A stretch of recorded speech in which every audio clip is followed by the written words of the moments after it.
মিডফোর্ডে যে ঘটনাটি সংঘটিত হয়েছে এটির মূল তদন্ত ডিএমপি করতেছে। তারাই তদন্ত করে এর সঙ্গে কারা জড়িত কীভাবে সম্পূর্ণ বিষয়টা বের করবে এবং আমরা ছায়া তদন্তের মাধ্যমে আমরা ডিএমপিকে এক্ষেত্রে সহায়তা করছি।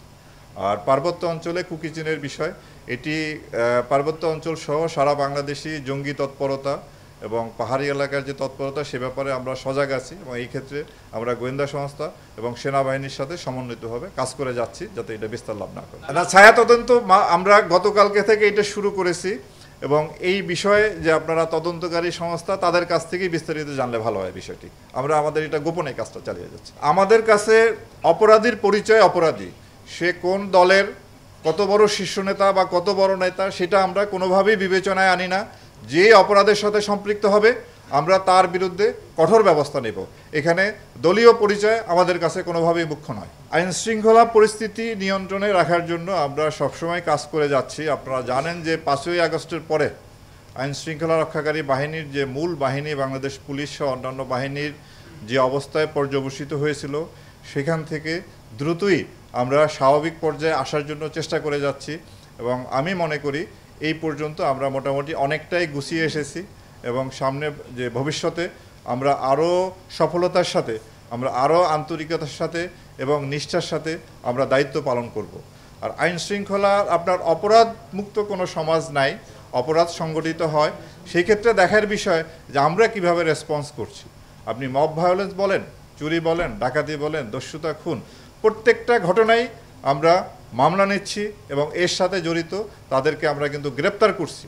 কাউকে কিন্তু কোনোভাবে ছাড় দেওয়া হচ্ছে না। তবে আমাদের এই প্রচেষ্টা যদি অব্যাহত থাকে আমরা আশা করি সামনে আইন শৃঙ্খলা পরিস্থিতি আরও ভালো হবে। আমরা এটার ব্যাপারে শ্যাডো তদন্তেও এখনও ফলাফল জানানোর মতো পর্যায়ে আমরা নাই।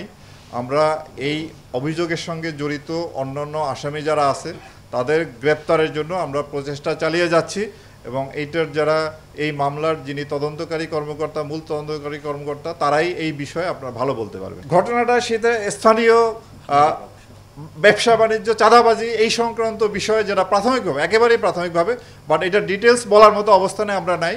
এটা যারা তদন্ত করতেছেন তাদের সাথে যোগাযোগ করতে পারেন। আমরা এই মুহূর্তে এই ঘটনার সাথে যারা সম্পৃক্ত, যাদের পাওয়া যাচ্ছে তাদের গ্রেপ্তারের জন্য আমাদের অভিযান পরিচালনা করে যাচ্ছি। দেখেন, এটা আমরা অপরাধ সংগঠিত হওয়ার পরে সেই অপরাধীদের বিরুদ্ধে ব্যবস্থা নেই। এটা একজন সমাজবিজ্ঞানীর গবেষণার বিষয় হতে পারে। ওনারা গবেষণা এটা বের করে আনতে পারেন যে কেন এই ধরনের অপরাধ হচ্ছে, কেন আমাদের দেশের কিশোররা যার বয়স 13, 14, 15 বছর তারা কিশোর গ্যাংয়ের সদস্য হচ্ছেন। আমাদের সার্বিক আর্থসামাজিক অবস্থা, আমাদের ওভারঅল যে একটা কালচার, সব কিছু মিলে গবেষণা করলে হয়তো এর একটা ফলাফল আসতে পারে। বাট আমরা এই মুহূর্তে যারা অপরাধ সংগঠন করছে তাদের বিরুদ্ধে ব্যবস্থা নিচ্ছি, তাদের আইনের হাতে সোপর্দ করার জন্য আমরা কাজ করে যাচ্ছি। আমরা চাঁদাবাজদের একটা তালিকা আমরা সবসময় করি, এটা আপডেট করি এবং ওই তালিকা অনুযায়ী যারা চাঁদাবাজের সাথে সম্পৃক্ত, জড়িত তাদের বিরুদ্ধে আমরা আইনগত ব্যবস্থা নিই। এই প্রক্রিয়া আমাদের চলমান আছে। আমরা সব জায়গায় সবসময় চেষ্টা করি অন্যান্য আইন শৃঙ্খলা রক্ষাকারী বাহিনীর সাথে সমন্বয় করে আমরা যারা চাঁদাবাজি বন্ধ করা যায় সেই জন্য আমরা কাজ করে যাচ্ছি।